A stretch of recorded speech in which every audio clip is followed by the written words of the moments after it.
Halo teman-teman, balik lagi di Radio Kode ya. Kali ini sedang seru banget ya ngebahas soal DDoS atau sering kita sebut dengan serangan DDoS gitu ya. Dan apa sih serangan DDoS itu ya? Ini gue disclaimer dulu ya, nggak ada kaitannya sama pemilu ataupun server KPU gitu ya. Cuman mungkin ya sedikit gue senggol aja.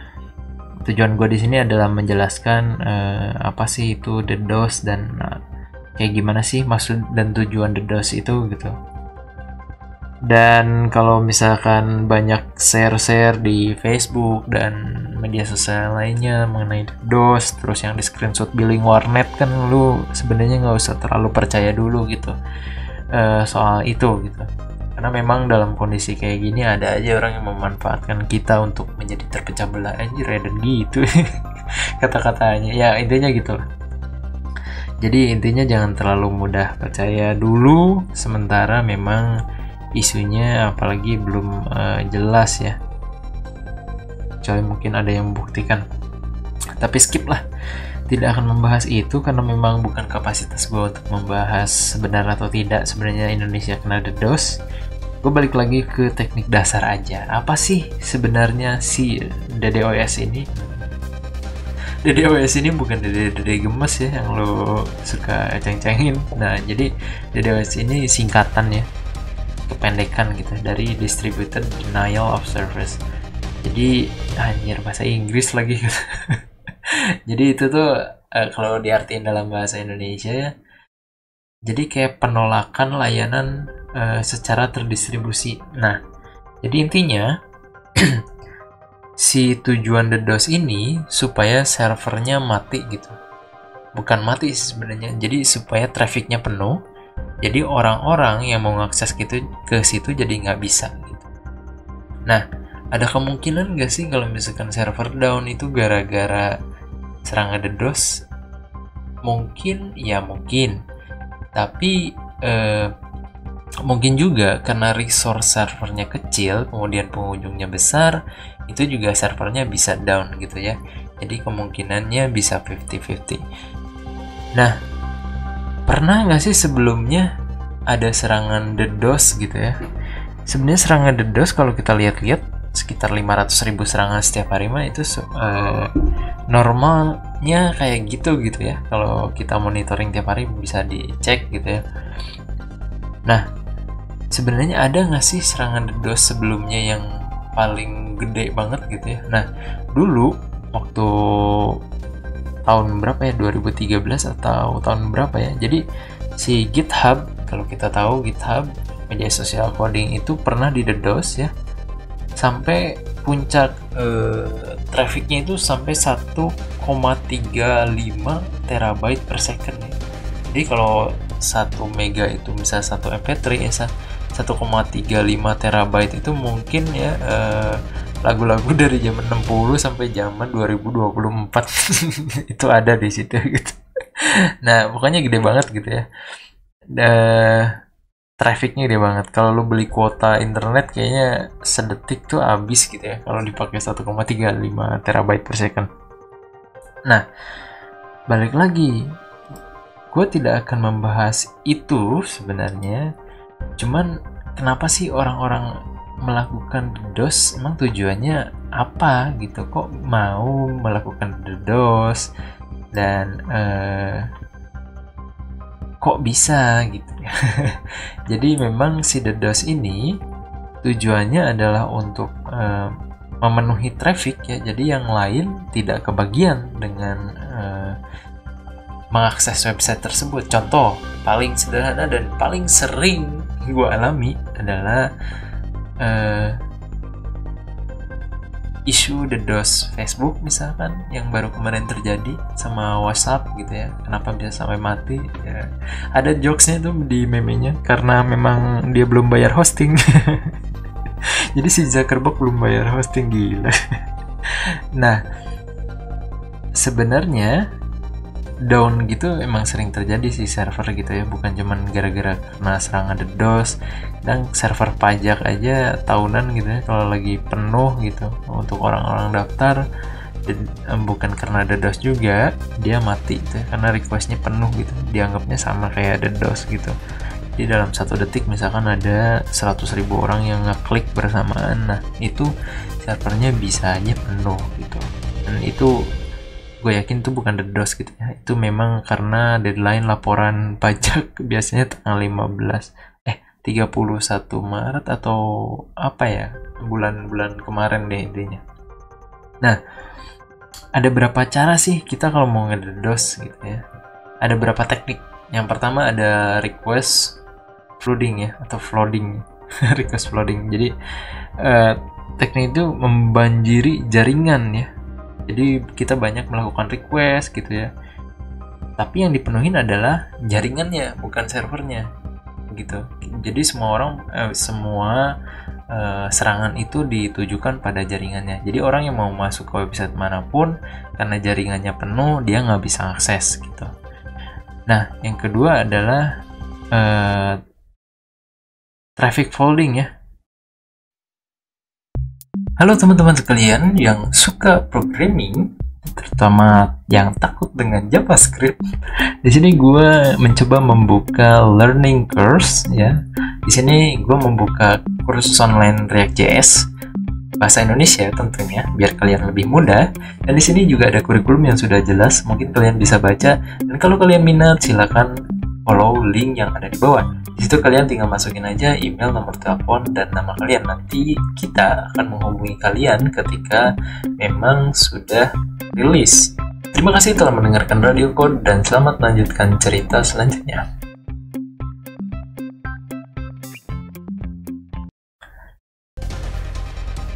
Nah, yang sorry, salah ya. Jadi request folding ini, gue sering ketukar. Jadi si request folding ini dia memenuhi jaringan betul dengan menggunakan banyak request gitu ya.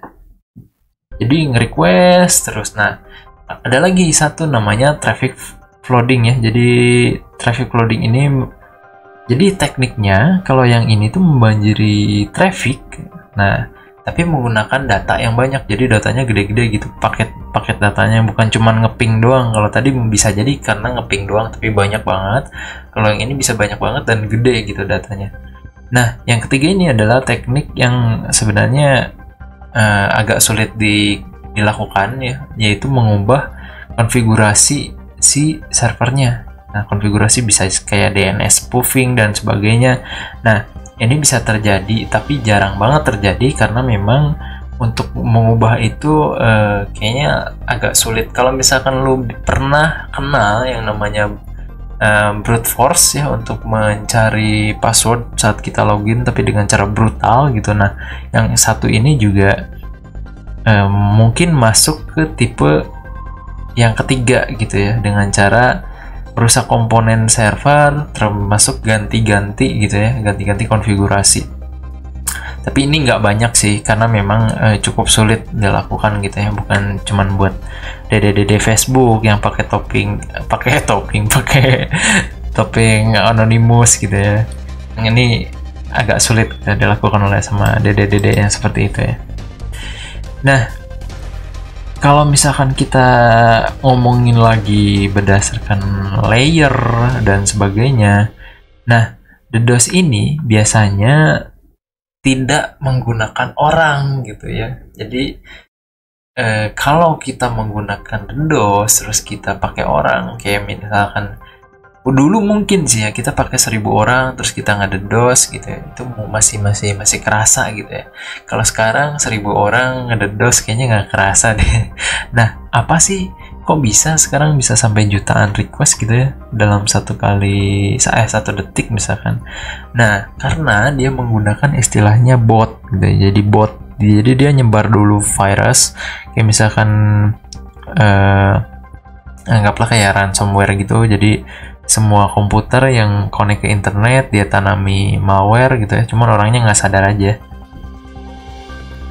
Terus habis itu si malware itu melakukan ping terus menerus misalkannya. Kalau tadi balik ke teknik dasarnya yang request flooding gitu ya, dia melakukan request terus menerus ke server gitu ya, tapi orang yang pakai komputer itu nggak sadar gitu ya. Makanya silahkan pakai antivirus komputernya. Tolong komputernya menggunakan lisensi yang asli.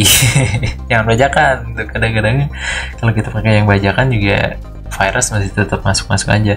Atau saran gue sih pakai sistem OS yang lain ya, yang jarang banget di hack, misalnya kayak Linux gitu, karena memang permissionnya kadang-kadang lebih tinggi daripada menggunakan Windows ya.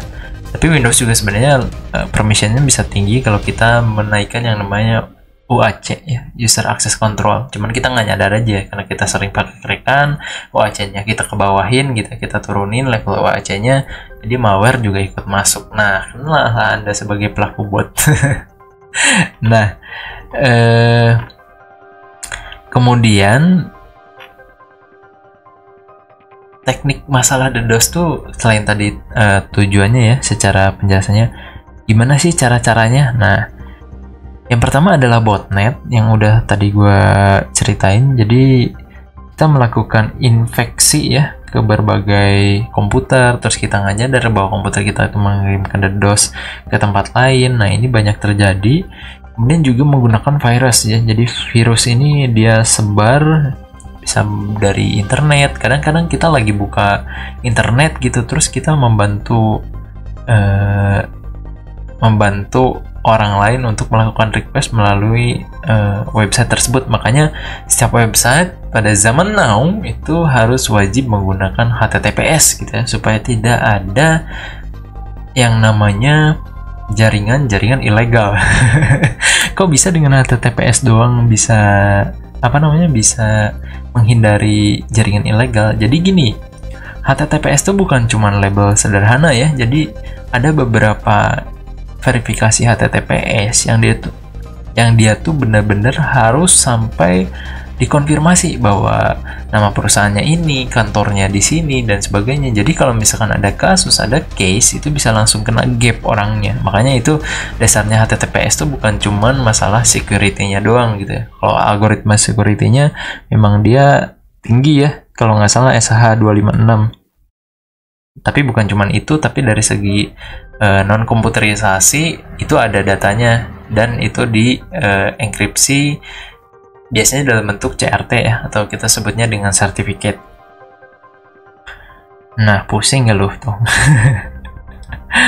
Nah, ciri-cirinya apa sih kok server bisa kena DDoS? Pertama, bandwidth ya, bandwidth dari misal si server itu menggunakan jaringan internasional. Anggaplah kita sebagai menggunakan IIX ya yang ada di Indonesia misalkan, atau APG. Nah, APG-nya dipenuhin tuh. Nah, bisa jadi yang penuh bukan server websitenya, bisa jadi yang penuh adalah server jaringan APG-nya atau jaringan IIX-nya gitu ya. Nah, yang kedua adalah load CPU-nya berat. Nah, kalau load CPU-nya berat berarti ini case-nya ada di servernya gitu ya. Kok bisa load CPU-nya berat gitu kan, padahal traffic pengunjungnya kecil misalkan. Nah, ini ada kasus lagi. Ini memungkinkan load CPU-nya berat, pengunjungnya kecil. Yang pertama adalah kapasitas komputernya bisa aja kecil. Atau yang kedua adalah, buset ini jam 2 pagi orang masih gerung-gerung motor di luar, buset dah. Maksudnya ngapain gitu, bukan tidur ya. Oke lah, balik lagi ke DDoS. Jadi tadi load CPU berat itu ada kemungkinan memang resource-nya kecil, jadi servernya kecil ukurannya ya, tidak besar. Kemudian programmernya juga jorok gitu ya, membuat request tuh besar-besar, nggak pakai pagination misalkan. Kalau membuat HTML tuh kayak kotor banget HTML-nya, terus udah gitu pakai external resource kayak CSS-nya di luar, kemudian JS-nya di luar gitu ya, jadi 2 kali load. Makanya CPU-nya jadi berat. Atau memang karena traffic-nya tinggi walaupun resource yang dikeluarkan kecil. Jadi misal kita pakai program yang kecil gitu, tapi kok kenapa bisa jadi berat? Itu bisa jadi karena memang lagi banyak aja traffic-nya. Nah, ini bisa kita lihat Kalau teman-teman pakai cPanel gitu ya, ada yang namanya Awestat gitu ya. Nah di situ bisa dilihat aja trafficnya tinggi atau enggak gitu, dan kenapa bisa tinggi, apa yang telah kita lakukan sebelumnya, apakah kita menebar informasi yang sedang trending gitu. Misalkan contoh misalkan sekarang KPU lagi disorot rakyat Indonesia banyak ya, kemudian banyak orang yang akses ke KPU gitu ya, walaupun misal program KPU itu ringan, tapi karena banyak orang, nah inilah mulai load CPU-nya tinggi gitu ya. Bisa jadi kan itu bisa jadi juga karena DDoS, kalau memang ada isu mengenai DDoS, tapi ini masih belum ada yang bisa membuktikan itu DDoS atau tidak ya, secara ilmiah ya, bukan secara screenshotan doang. Nah, gimana sih biar server kita nggak kena DDoS? Nah, ini nih. Yang pertama adalah tentu dari OS ya, dari OS harus kita update. Terutama kalau misalnya OS-nya Linux gitu kan. Dan jangan lupa untuk diupdate repositorinya. Kemudian membatasi akses. Jadi gini loh.